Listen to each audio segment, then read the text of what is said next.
Lump charcoal has a reputation for being premium and natural, but it's also where many backyard cooks get tripped up. If you've ever fought with temperature spikes, sparks, or uneven burns, chances are you might be making at least one of these lump charcoal mistakes. One thing you need to keep in mind is how inconsistent lump really is. Bags can have everything from big dense chunks to tiny chips and even different wood species mixed in, which makes the burn unpredictable. The fix is simple though. Use the larger pieces as your base in the coal bed and sprinkle the smaller ones on top so the fire catches evenly and stays steady.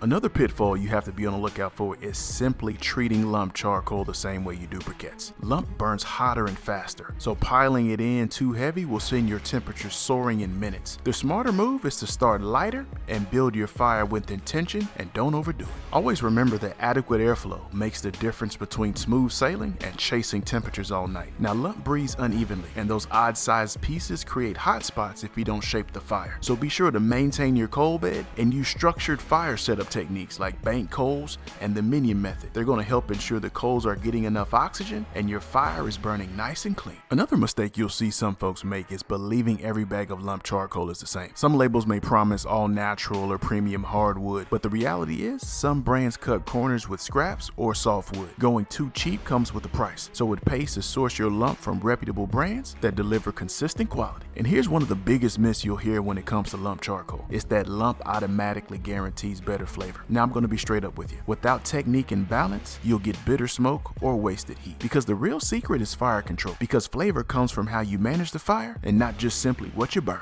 Lump charcoal can absolutely deliver amazing cooks, but only when you respect its quirks. If you're tired of wasted fuel and unpredictable results, check out our charcoal control pack. It guides you through how to calculate fuel amounts and set up your grill for success. You'll find the link in the description. We've all had different experiences with lump charcoal. Some love the flavor, others get frustrated with the inconsistency. What about you? Do you stick with lump? And what brands or tips have worked best for you? Drop me a comment. Let's talk about it. Thank you so much for watching Daddy DIY Grilling. Until next time, grill boldly, serve proudly, and enjoy the process.